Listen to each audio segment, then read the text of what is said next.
Ma fiancée est partie pour découvrir la vie et faire de nouvelles expériences. Elle est revenue enceinte, en pleurant pour me demander pardon. Mais je n'étais plus le même homme. J'avais 25 ans, je gravissais les échelons dans une entreprise d'ingénierie à Nantes, et elle terminait son master en marketing à l'université locale. Nous n'étions pas riches et ne vivions pas un fantasme de réseaux sociaux, mais nous avions des routines qui nous donnaient le sentiment d'être chez nous. Chaque samedi, nous allions au marché des producteurs du quartier. Elle achetait beaucoup trop de fleurs et je les portais tout en faisant semblant de m'en plaindre. Chaque dimanche, je préparais des crêpes un peu brûlées d'un côté et elle les mangeait quand même en me lisant des faits aléatoires sur son téléphone. Je n'étais pas parfait. Je faisais parfois de longues journées.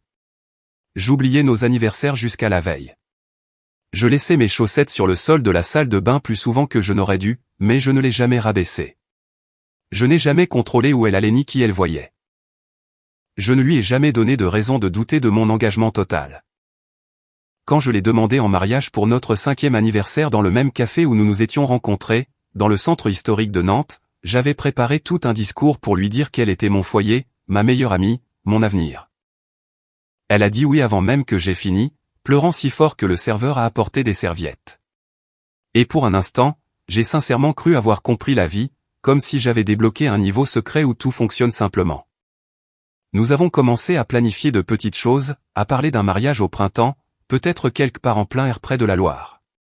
Rien de luxueux, juste nos proches et de la bonne nourriture. Sa mère m'envoyait déjà des photos de composition florale.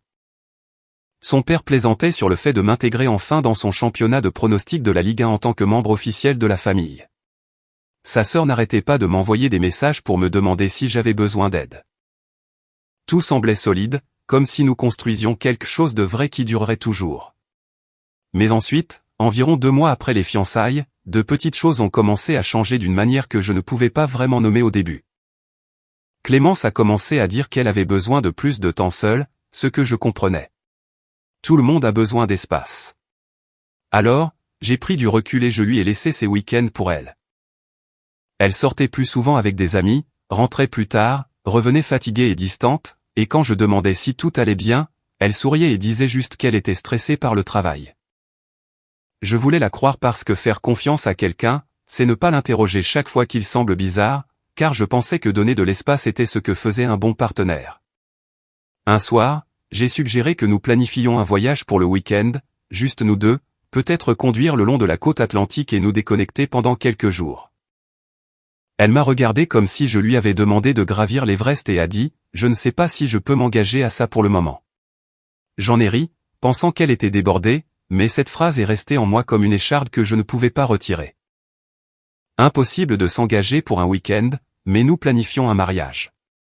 La distance s'est creusée chaque jour. Elle a arrêté notre routine du samedi, a cessé de se soucier des crêpes, a arrêté de rire à mes blagues stupides comme elle le faisait avant, a cessé de chercher ma main quand nous regardions la télévision. Je lui ai demandé plusieurs fois si elle voulait parler, si quelque chose n'allait pas, si j'avais fait quelque chose pour la contrarier, et à chaque fois elle esquivait en disant « Je traverse juste une période difficile ». Je n'ai pas insisté parce que je pensais qu'insister aggraverait les choses. Je croyais que l'amour signifiait donner de l'espace quand quelqu'un le demandait. Je pensais qu'être patient revenait à être d'un grand soutien. Puis est venue la nuit qui a tout fait voler en éclats. Je suis rentré du travail vers 19h et je l'ai trouvée assise sur le canapé avec la bague de fiançailles sur la table basse devant elle, pas à son doigt, juste posée là comme une sorte d'artefact d'une vie que nous avions eue. Mon estomac s'est noué avant même qu'elle n'ouvre la bouche. Je savais que ce qui allait arriver changerait tout, mais je n'étais pas préparé à la façon dont cela briserait complètement l'avenir que je pensais que nous construisions ensemble. Elle a levé des yeux rouges et a dit « Je dois te parler de quelque chose », et je me suis assis avec l'impression de regarder ma vie arriver à quelqu'un d'autre, comme si j'étais sorti de mon corps et que j'observais cette tragédie de loin. Elle m'a dit qu'elle m'aimait, que j'étais incroyable, que je n'avais rien fait de mal. Tous ces mots que les gens disent quand ils sont sur le point de vous détruire, mais qu'ils veulent se sentir mieux à ce sujet, comme si en disant d'abord assez de choses gentilles, le coup ferait moins mal. Puis elle a prononcé la phrase qui résonnerait dans ma tête pendant des mois. La phrase que je me repasserai en boucle en essayant de trouver un sens caché qui m'aurait échappé. J'ai besoin de vivre, Tristan. J'ai besoin de me trouver. Je me suis engagé dans cette relation si jeune, et je n'ai jamais compris qui je suis sans toi. Je l'ai fixée en essayant de comprendre ce que vivre et se trouver signifiait. Avait-elle été morte tout ce temps? L'avais-je retenue captive sans le savoir? Toute notre relation avait-elle été une sorte de prison où elle purgeait sa peine? J'ai demandé s'il y avait quelqu'un d'autre, et elle a juré que non. Elle a dit que cela n'avait rien à voir avec qui que ce soit d'autre, juste qu'elle avait besoin d'explorer la vie avant de s'installer. Le mot s'installer m'a frappé comme un coup dans le ventre. Comme si nos 5 ans ensemble n'étaient qu'une sorte de répétition pour sa vraie vie qui commencerait une fois qu'elle m'aurait laissé derrière.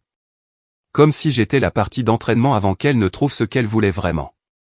J'ai fait la plus grande erreur de ma vie à ce moment-là. Poussé par la panique et le désespoir et la conviction que le véritable amour implique le sacrifice.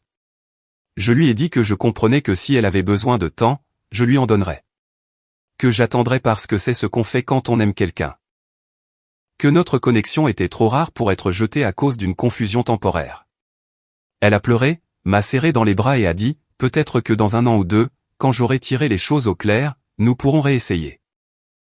Et je me suis accroché à ces mots comme s'ils étaient une bouée de sauvetage, comme s'ils signifiaient quelque chose de réel et contraignant, comme si peut-être était la même chose que définitivement.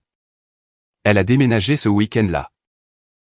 A pris ses affaires dans des cartons que je l'ai aidé à emballer parce que je suis apparemment un masochiste qui pensait qu'être serviable lui ferait réaliser qu'elle faisait une erreur et m'a laissé dans notre appartement qui soudain semblait 3 fois trop grand et complètement vide. J'ai gardé la bague dans le tiroir de ma table de chevet, incapable de me résoudre à la rendre ou à la jeter. Elle restait juste là, me rappelant chaque nuit que j'attendais quelqu'un qui avait choisi de partir. Les premières semaines, j'ai sincèrement cru qu'elle se rendrait compte de son erreur. Que ce qu'elle cherchait n'existait pas dans le monde réel. Qu'elle reviendrait et que nous ririons de cette période difficile un jour à notre mariage. Je me disais qu'elle avait juste dit des choses qu'elle ne pensait pas. Que la pression du mariage l'effrayait plus qu'elle ne l'avait admis. Qu'elle reprendrait ses esprits une fois qu'elle aurait le temps de réfléchir clairement sans que je sois sur son dos. Je n'ai pas eu de rendez-vous, je n'ai même pas regardé d'autres femmes, je n'ai pas téléchargé d'applications ni fréquenté les bars. J'existais juste dans ces limbes étranges de n'être pas tout à fait célibataire mais certainement pas en couple. M'accrochant à un espoir qui ressemblait de plus en plus à de l'autodestruction chaque jour qui passait. Mais j'étais trop têtu ou trop stupide pour lâcher prise. Le premier mois après le départ de Clémence, je fonctionnais à peine comme un être humain normal. Je rentrais du travail dans cet appartement vide et je m'asseyais simplement sur le canapé à fixer le vide. Parfois, je commandais de la nourriture et j'oubliais de la manger jusqu'à ce qu'elle devienne froide et dégoûtante.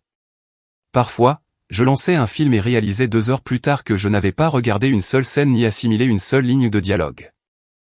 Mon frère m'appelait tous les 2 ou 3 jours pour prendre de mes nouvelles, me demandant si je voulais prendre un verre ou regarder un match. Et je trouvais des excuses en disant que j'étais occupé par le travail alors qu'en réalité j'étais juste assis dans le noir à me convaincre que c'était temporaire, que d'un jour à l'autre elle m'enverrait un message pour me dire que je lui manquais. Je n'arrêtais pas de me dire qu'elle avait besoin de ce temps pour évacuer ce qu'elle avait en elle. Qu'elle se réveillerait un jour en réalisant que ce que nous avions était rare et irremplaçable. Que les gens ne jettent pas 5 ans pour un vague besoin de se trouver sans finir par le regretter. Je n'ai pas supprimé son numéro, je n'ai pas arrêté de la suivre sur les réseaux sociaux, je n'ai pas mis dans des cartons les quelques affaires qu'elle avait laissées, comme sa tasse à café préférée et ce pull-over qu'elle me volait toujours. J'existais dans cet état pathétique de pause, comme si ma vraie vie ne pouvait pas commencer tant qu'elle ne déciderait pas de revenir et d'enlever la pause pour moi. Le travail est devenu ma seule distraction. Je me suis porté volontaire pour des projets supplémentaires, je restais tard, je venais le week-end, n'importe quoi pour éviter cet appartement et le poids de la tante qui vivait dans chaque recoin, dans chaque espace où elle avait l'habitude d'être. Environ 6 semaines après la rupture, mon collègue a mentionné avoir vu Clémence dans un bar du centre-ville un jeudi soir. Il a dit qu'elle avait l'air heureuse, dansant avec des amis, profitant de la vie comme si elle n'avait aucun souci au monde.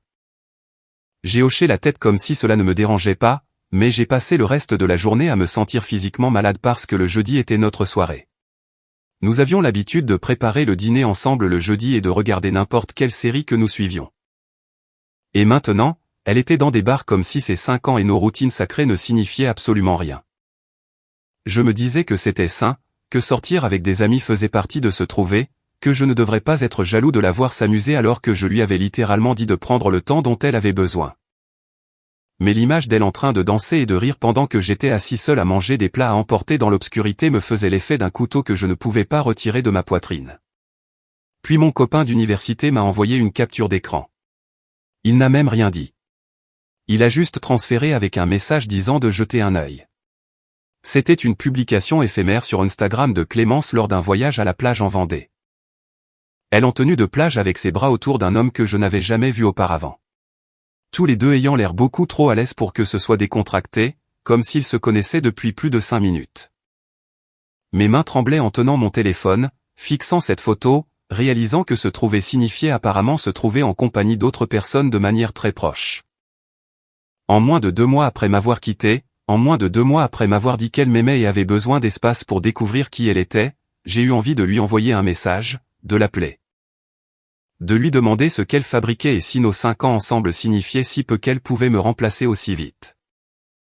Mais qu'est-ce que je pourrais bien dire qui ne me ferait pas passer pour impitoyable? Nous n'étions plus ensemble. Elle ne me devait aucune explication. Elle avait été très claire sur le fait qu'elle avait besoin de vivre sa vie. Et je lui avais stupidement dit que j'attendrais comme un chien fidèle assis près de la porte. Alors, je n'ai rien fait. Je suis juste resté assis là, me sentant comme le plus grand imbécile vivant, m'accrochant aux promesses de quelqu'un qui manifestement ne s'accrochait à rien d'autre qu'à des rencontres passagères. D'autres rapports sont arrivés au cours des semaines suivantes, toujours d'amis bien intentionnés qui pensaient que je devais savoir. Clémence dans différentes boîtes, différents bars, différentes soirées à Nantes, toujours avec des personnes différentes, menant une vie sociale très libre comme si elle avait été libérée d'une longue attente. Chaque information était comme un autre clou dans le cercueil du peu d'espoir auquel je m'accrochais. Mais je n'arrivais toujours pas à complètement lâcher prise. Une partie pitoyable de moi continuait à penser que c'était peut-être juste une phase. Peut-être qu'elle avait besoin de l'évacuer avant de réaliser que j'étais ce qu'elle voulait vraiment depuis le début. J'ai arrêté de sortir avec des amis parce que j'étais fatigué de la pitié dans leurs yeux. Fatigué de les voir éviter soigneusement de mentionner Clémence tout en pensant manifestement à elle. Fatigué d'être le gars triste pour qui tout le monde avait de la peine à chaque rassemblement. L'exemple typique de ce qui arrive quand on attend quelqu'un qui ne reviendra jamais. Vers le 4e mois, quelque chose a changé en moi. Pas de façon dramatique, pas comme un moment de film où je me suis réveillé illuminé d'une clarté parfaite. Juste progressivement, j'ai commencé à être en colère au lieu d'être triste. En colère d'avoir mis ma vie entre parenthèses pour quelqu'un qui manifestement ne pensait pas du tout à moi. En colère de m'être fait tout petit pour lui donner un espace qu'elle utilisait pour multiplier les rencontres. En colère de m'être convaincu qu'attendre était noble et romantique alors qu'en réalité c'était juste pitoyable et destructeur. J'ai commencé à aller à la salle de sport à 5 heures du matin, non pas parce que je voulais être plus beau pour elle ou pour qui que ce soit d'autre, juste parce que j'avais besoin de faire quelque chose de la rage qui avait remplacé la tristesse. J'avais besoin de me sentir fort quand tout le reste me faisait me sentir faible, impuissant et utilisé. Je me suis plongé dans un projet de travail qui était resté en suspens depuis des mois. Je suis resté au bureau jusqu'à minuit, repensant les systèmes et résolvant les problèmes. Et pour la première fois depuis ce qui semblait une éternité, j'avais l'impression de construire quelque chose au lieu de simplement survivre au jour le jour. Mon frère m'a convaincu d'essayer une thérapie. Il a dit que parler à un psychologue pourrait m'aider à tout assimiler. Et j'ai résisté au début parce que je ne suis pas vraiment un gars qui exprime ses sentiments, et l'idée de payer quelqu'un pour m'écouter me plaindre me semblait ridicule. Mais finalement, j'y suis allé et ça a vraiment aidé de dire à haute voix à quel point je me sentais trahi, à quel point je me sentais stupide, à quel point j'étais en colère contre moi-même pour avoir gaspillé des mois pour quelqu'un qui était passé à autre chose. À la seconde où elle a franchi la porte, j'ai complètement arrêté de consulter ses réseaux sociaux, j'ai bloqué ses stories pour ne pas les voir accidentellement lors de moments de faiblesse à 2 heures du matin. J'ai supprimé les photos de mon téléphone parce que les regarder me faisait l'effet de gratter une blessure qui ne guérirait jamais si je continuais à la toucher et à la rouvrir tous les jours. Je ne l'ai pas fait parce que je l'avais oublié. Je l'ai fait parce que j'étais fatigué de me faire du mal. Fatigué d'être mon propre pire ennemi. Fatigué de choisir de souffrir alors que je pouvais choisir littéralement n'importe quoi d'autre avec mon temps et mon énergie. Mes collègues ont commencé à faire des commentaires sur le fait que je semblais différent, plus concentré, plus présent lors des réunions. L'un d'eux a même plaisanté en disant que j'avais retrouvé mon tranchant comme si j'étais une épée émoussée qui était enfin de nouveau aiguisée. J'ai réalisé que j'avais marché en somnambule à travers ma propre vie, attendant que quelqu'un d'autre me donne la permission de la vivre. Attendant que Clémence décide que je valais la peine de revenir alors que j'aurais dû décider si elle valait une seconde de plus de mon temps. 6 mois après le départ de Clémence, mon frère m'a traîné à la fête d'anniversaire de son ami. Je ne voulais pas y aller, mais il n'acceptait pas de non comme réponse. Il a dit que je ne pouvais pas me cacher pour toujours et qu'un jour je devrais réintégrer l'espèce humaine. Et il avait tout à fait raison. C'est là que j'ai rencontré Laure. C'était une amie de la petite amie de celui qui fêtait son anniversaire. Elle travaillait dans le design graphique. Elle avait cette énergie calme et constante qui semblait être le contraire de tout ce que j'avais traversé. Comme de l'eau calme après un ouragan. Nous avons parlé de choses normales, de travail, de loisirs, de nos restaurants préférés et des séries que nous regardions. Pas de drame, pas d'intensité, pas de conversation profonde sur la recherche de soi-même. Juste une conversation facile qui ne ressemblait pas à une corvée ou à la traversée d'un champ de mine. Elle a demandé mon numéro à la fin de la soirée et j'ai hésité. Non pas parce qu'elle ne me plaisait pas, mais parce qu'une partie de moi avait encore l'impression de trahir Clémence rien qu'en envisageant d'aller de l'avant. Ce qui était fou étant donné que Clémence était clairement passée à autre chose à la seconde où elle a franchi ma porte sans jamais regarder en arrière.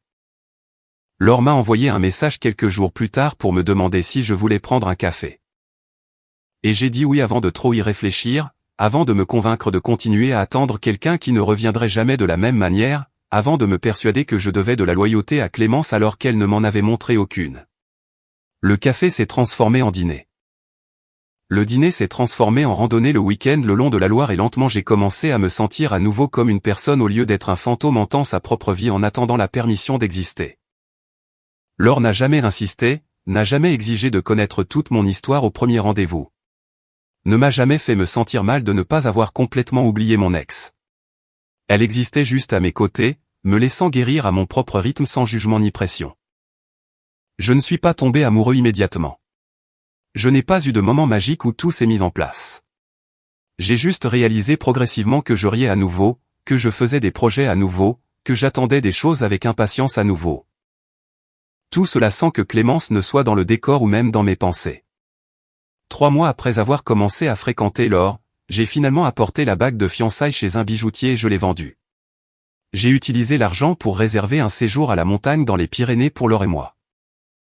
Et en rentrant chez moi ce jour-là, je me suis senti plus léger que je ne l'avais été depuis plus d'1 an, comme si j'avais porté un sac à dos rempli de pierres et que je l'avais enfin posé.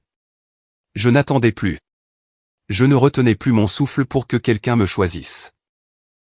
Je ne mettais plus ma vie sur pause pour une femme qui m'avait montré exactement ce que je représentais pour elle en me remplaçant immédiatement par une série de rencontres qu'elle avait probablement déjà oubliées. J'avais fini d'être le plan de secours. Fini d'être le filet de sécurité. Fini de confondre l'abandon de soi avec l'amour. Fini de prétendre que la loyauté envers quelqu'un qui n'en montre aucune est en quelque sorte noble au lieu d'être simplement triste. Je préparais le petit déjeuner un samedi matin, des œufs brouillés pendant que le café coulait, quand j'ai entendu frapper à la porte. Laure dormait encore dans la chambre et j'ai pensé que c'était une livraison ou mon voisin qui demandait à emprunter quelque chose. Alors j'ai ouvert la porte sans regarder par le Judas et Clémence se tenait là, avec l'air d'avoir vieilli de 5 ans au cours des 10 mois qui s'étaient écoulés depuis la dernière fois que je l'avais vue. Elle était visiblement enceinte, peut-être de 6 ou 7 mois, portant un pantalon de survêtement et une veste ample qui ne parvenait pas à cacher son ventre, les cheveux tirés en arrière en un chignon en bataille. Et ses yeux avaient ce regard implorant et désespéré que je reconnaissais d'une vie antérieure quand elle avait besoin d'être rassurée sur quelque chose. Mon cerveau a eu besoin de 10 bonnes secondes pour assimiler ce que je voyais. Pour relier la femme qui se tenait sur le pas de ma porte à la femme qui m'avait quitté pour se trouver, pour réaliser que ce fait de se trouver avait apparemment abouti à ce qu'un tout autre être humain grandisse en elle. La preuve concrète de la façon exacte dont elle avait passé les mois que j'avais gaspillés à l'attendre. Elle a prononcé mon nom doucement, comme pour tester si j'allais lui claquer la porte au nez. Et je suis resté là, figé, essayant de comprendre quelle raison possible elle pouvait avoir de se pointer ici comme ça. Après 10 mois de silence radio, elle a demandé si nous pouvions parler. Et je suis sorti dans le couloir, fermant la porte derrière moi parce que Laure n'avait pas besoin de se réveiller face à ce chaos. N'avait pas besoin d'être entraînée dans le drame de mon passé, débarquant enceinte et désespérée. Le visage de Clémence a un peu laissé paraître qu'elle s'attendait à être invitée à entrer comme au bon vieux temps, comme si rien n'avait changé, comme si elle avait encore un droit sur mon espace dans ma vie. Nous sommes restés là dans le couloir et elle a commencé à parler vite, l'énergie nerveuse s'échappant d'elle par vagues, disant qu'elle avait fait une énorme erreur, que les 10 derniers mois avaient été les pires de sa vie. Qu'elle avait été perdue et confuse et ne savait pas ce qu'elle faisait quand elle est partie. Je l'ai écoutée sans l'interrompre, regardant ses mains bouger pendant qu'elle parlait, remarquant qu'elle essayait de ne pas pleurer, remarquant le ventre qui rendait impossible d'ignorer ce qu'elle avait fait pendant que j'étais censé attendre comme une sorte de prix qu'elle avait mis de côté. Elle m'a dit qu'elle pensait à moi tous les jours. Que les personnes avec qui elle avait été ne signifiaient rien, qu'elles n'étaient que des distractions par rapport aux vrais problèmes, qui était qu'elle avait jeté la meilleure chose de sa vie pour absolument rien. L'audace d'être là, enceinte de l'enfant d'un autre homme, tout en me disant que j'étais la meilleure chose de sa vie, aurait été drôle si ce n'était pas si insultant. Si ça ne m'avait pas donné l'impression qu'elle pensait que j'étais la personne la plus stupide en vie. Puis est venu le moment qui a glacé mon sang. Elle a dit qu'elle se souvenait de ce que je lui avais dit la nuit de son départ.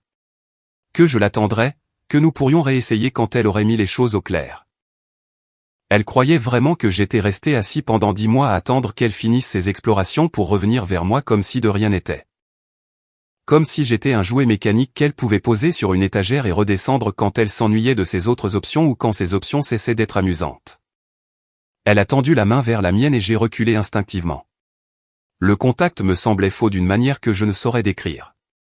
Comme si ses doigts étaient contaminés par tous les choix qu'elle avait faits et qui n'avaient rien à voir avec moi. Elle a eu l'air blessée, comme si elle avait le moindre droit d'être blessée après tout ce qu'elle m'avait fait traverser, après m'avoir laissé en morceaux pendant qu'elle vivait sa période de grande liberté.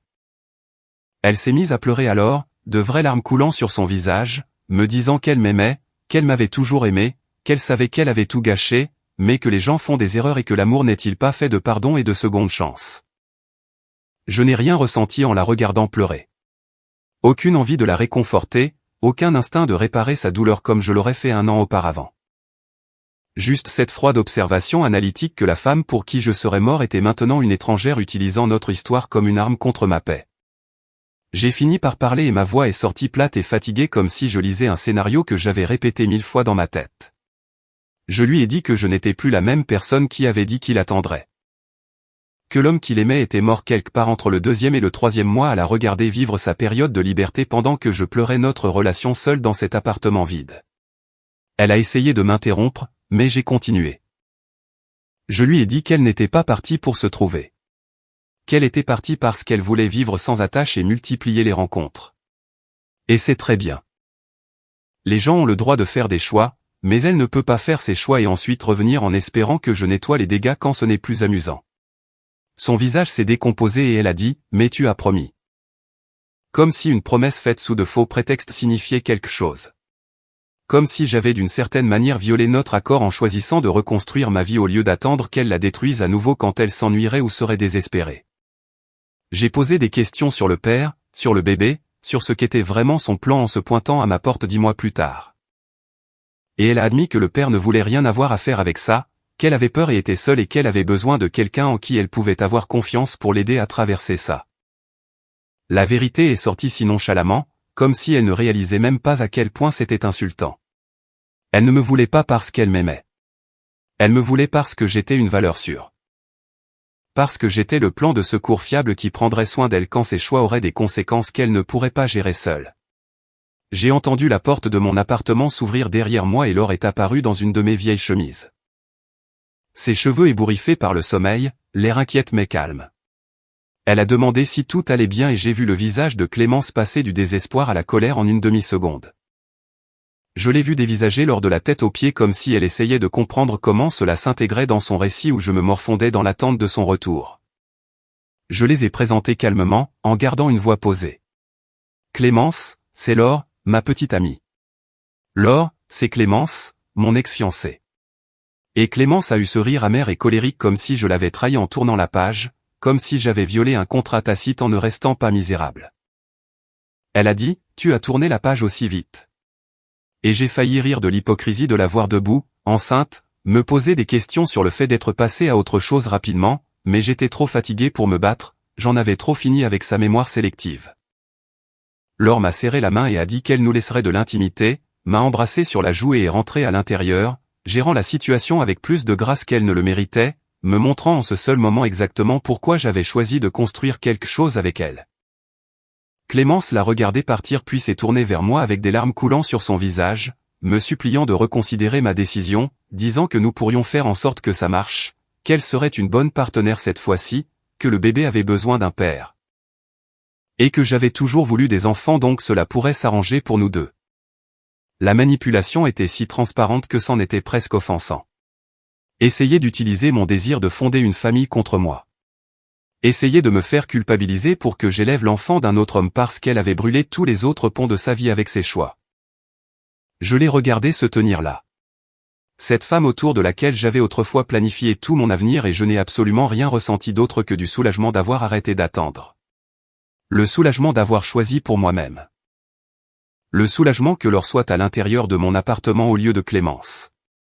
Le soulagement d'avoir appris à quoi ressemble un vrai partenariat. Je lui ai dit non simplement et clairement. Je lui ai dit que j'espérais qu'elle trouverait des solutions, mais que je n'étais pas sa solution, que je n'étais pas son deuxième choix, que je n'allais pas sacrifier la vie que j'avais construite sur les cendres de ce qu'elle avait détruit.